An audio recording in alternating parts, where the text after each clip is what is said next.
ಪಾಣಿಗೃಹೀತಿ ಮತ್ತು ಪಾಣಿಗೃಹೀತ ಈ ಶಬ್ದಗಳ ಅರ್ಥಗಳನ್ನು ಗಮನಿಸೋಣ. ಪಾಣಿಗೃಹೀತಿ ಅಂದ್ರೆ ಹೆಂಡತಿ,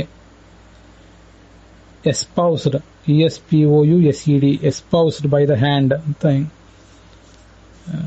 ಇಂಗ್ಲಿಷ್ನಲ್ಲಿ ಕೆಲವರು ಅದನ್ನ ಅರ್ಥ ಬರೀತಾರೆ. ಇದು ಪಾಣಿಗೃಹೀತಿ ಅಂದ್ರೆ ಹೆಂಡತಿ. ಪಾಣಿಗೃಹೀತ ಅಂದ್ರೆ ಕೇವಲ ಕೈಯನ್ನು ಹಿಡಿದವಳು, ಯಾವ್ದಾರನ್ನಾದ್ರೂ ಮಲಗಿದ್ದವರನ್ನ ಕೈಯಲ್ಲಿ ಹಿಡಿದು ಎಬ್ಬಿಸಿದ್ರೆ ಪಾಣಿಗೃಹೀತ ಅನ್ಯ, ಬೇರೆ ಮದುವೆ ಮಾಡ್ಕೊಂಡಿಲ್ಲ ಅಥವಾ ಯಾವುದೇ ರೀತಿಯಾದ ಸಂಬಂಧವೂ ಇಲ್ಲ, ಕೈಯನ್ನು ಹಿಡಿದು ಎಬ್ಬಿಸುವಂತಹ ಒಂದು ಪ್ರಸಂಗ ಮಾತ್ರ ಬಂದಿದೆ ಅಂತ ಅದಕ್ಕೆ ಅರ್ಥ. ಹೀಗೆ ಕೆಲವರು ಹೇಳ್ತಾರೆ.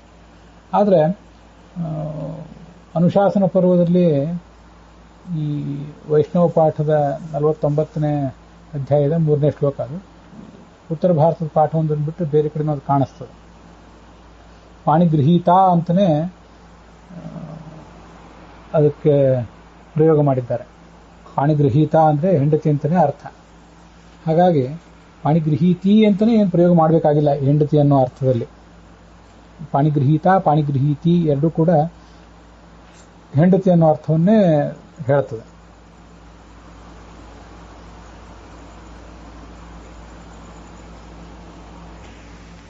ಹಾಗೆ ಪಾಣಿ ಪ್ರಣಯಿನಿ ಅಂದ್ರೆ ಅದು ಕೂಡ ಹೆಂಡತಿ ಅನ್ನೋ ಅರ್ಥ, ವೈಫ್ ಅನ್ನೋ ಅರ್ಥವನ್ನೇ ಹೇಳ್ತದೆ.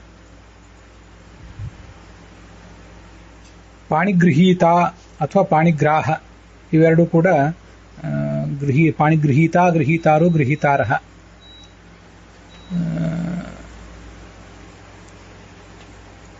ಮತ್ತೆ ಪಾಣಿಗ್ರಾಹ, ಗ್ರಾಹ, ಗ್ರಾಹೋ, ಗ್ರಾಹ ಇವೆರಡೂ ಕೂಡ ಗಂಡನನ್ನು ಹೇಳ್ತವೆ. ಹೆಂಡತಿಯನ್ನ ಪಾಣಿಗೃಹೀತ ಅಂತ ಹೇಳಿದಾಗ ಅದು ಪಾಣಿಗೃಹೀತ, ಗೃಹೀತೆ, ಗೃಹೀತಾಹ ಅಂತ ಆಕಾರಾಂತವಾದ ಶಬ್ದ.